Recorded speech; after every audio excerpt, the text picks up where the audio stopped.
कौन सोच सकता था कि एक घर घर जाकर अनाज मांगने वाला लड़का जो कि 10th में फेल हो गया था, जिसके पास एक भी रुपया नहीं था, आज वह 50 करोड़ की कंपनी का मालिक है।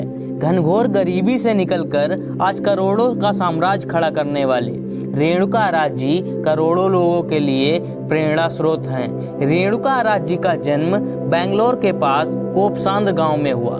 उनके पिता राज्य सरकार द्वारा आवंटित एक मंदिर में पुजारी थे। पूजा के बाद वो और उनके पिताजी गांव में घूम घूम कर आटा दाल चावल मांगा करते थे और शाम को पास के बाजार में उसे बेचकर मिली हुई रकम से घर का खर्च चलता। कक्षा 6 की पढ़ाई के बाद उनके पिता ने उन्हें काम पर लगा दिया, जहां वह लोगों के घरों में झाड़ू पोछा बर्तन धुलने का काम किया करते थे। उसके बाद उनके पिता ने उन्हें एक बुजुर्ग के घर में सेवा सत्कार के लिए लगा दिया। इसी बीच उनके पिता का देहांत हो गया। सारी पारिवारिक जिम्मेदारियां अब उनके ऊपर आ गई और पढ़ाई को टाइम न दे पाने की वजह से वह 10th में फेल हो गए और उन्होंने पढ़ाई छोड़ दी। और पैसे कमाने के लिए उन्होंने एडलैब्स में स्लीपर का काम भी किया और भी जगह मजदूरी की। वहाँ वे बुरी संगत में फंस गए और शराब पीना और जुआ खेलने लग गए। और इस सब के बीच ही उन्होंने 20 वर्ष में ही शादी करने का फैसला किया। शादी के कुछ टाइम बाद ही उनकी पत्नी को भी किसी कंपनी में हेल्परी का काम करना पड़ा। जिंदगी के इस मुश्किल समय में उन्हें प्लास्टिक बनाने वाले कारखाने में श्याम सुंदर दास ट्रेडिंग कंपनी में मात्र 600 रुपये में सिक्योरिटी गार्ड के रूप में। लेकिन उनकी कुछ बेहतर कर गुजरने की ललक ने कभी उनका साथ नहीं छोड़ा। इसीलिए उन्होंने कई बार खुद का काम करने का सोचा और 30,000 रुपये जोड़े और बैग फ्रिज के कवर बनाने का काम स्टार्ट किया।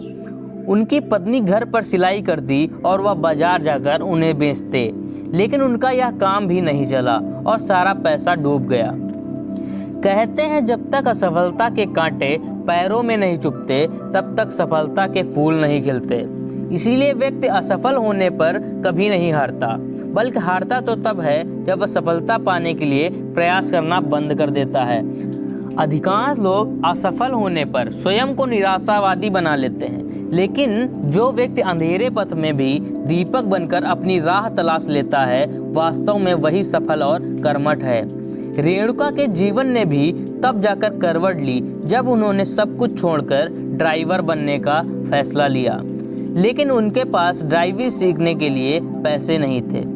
अपनी शादी की अंगूठी गिरवी रखकर उन्होंने ड्राइविंग लाइसेंस प्राप्त किया।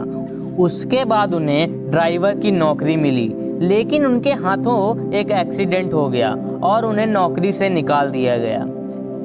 उसके बाद उन्होंने हॉस्पिटल में ट्रांसपोर्टेशन का काम 4 साल तक किया, लेकिन पैसे कम मिलने की वजह से उन्होंने दूसरी कंपनी में काम शुरू कर दिया, जहां वह विदेशी पर्यटकों को टूर पर ले जाते।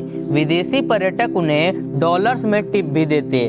रेणुका ने इन पैसों को जमा कर लिए और पत्नी के पीएफ से 2001 में पुरानी इंडिका कार खरीद ली और फिर उसकी कमाई से 1.5 साल में दूसरी कार खरीद ली। धीरे धीरे 2006 तक उनके पास 5 गाड़ियां हो गई और खुद की सिटी सफारी नाम से कंपनी शुरू कर दी। लेकिन कुछ बड़ा करने की चाहत अभी पूरी कहाँ हुई थी। कहते हैं किस्मत भी हिम्मत वालों का साथ देती है। ऐसा ही कुछ रेणुका के साथ हुआ जब उन्हें पता चला कि एक इंडियन सिटी टैक्सी नाम की कंपनी बिकने वाली है, तो साल 2006 में उन्होंने 6.5 लाख रुपए देकर उन्हें खरीद ली, जिसके लिए उन्हें अपनी कई कारें बेचनी पड़ी थी। उन्होंने अपनी जिंदगी में यह सबसे बड़ा जोखिम उठाया था, जो आज उन्हें कहां से कहां ले आया। उन्होंने अपनी कंपनी का नाम प्रवासी कैब्स प्राइवेट लिमिटेड रखा, जिसकी आज अलग ही विश्वसनीयता है। साल 2018 में उन्होंने अपनी कंपनी को चेन्नई और हैदराबाद तक बड़े शहरों तक पहुंचाया, जहां उनकी 1300 कैब्स चलती थी। मार्केट में ओला तथा उबर जैसी कंपनियां आने के बाद उनके कारोबार पर ज़्यादा असर नहीं पड़ा, क्योंकि उनके अधिकतर नियमित ग्राहक हैं जो कि सुविधा से संतुष्ट हैं। दोस्तों, मेहनत और संघर्ष के दम पर कुछ भी हासिल किया जा सकता है।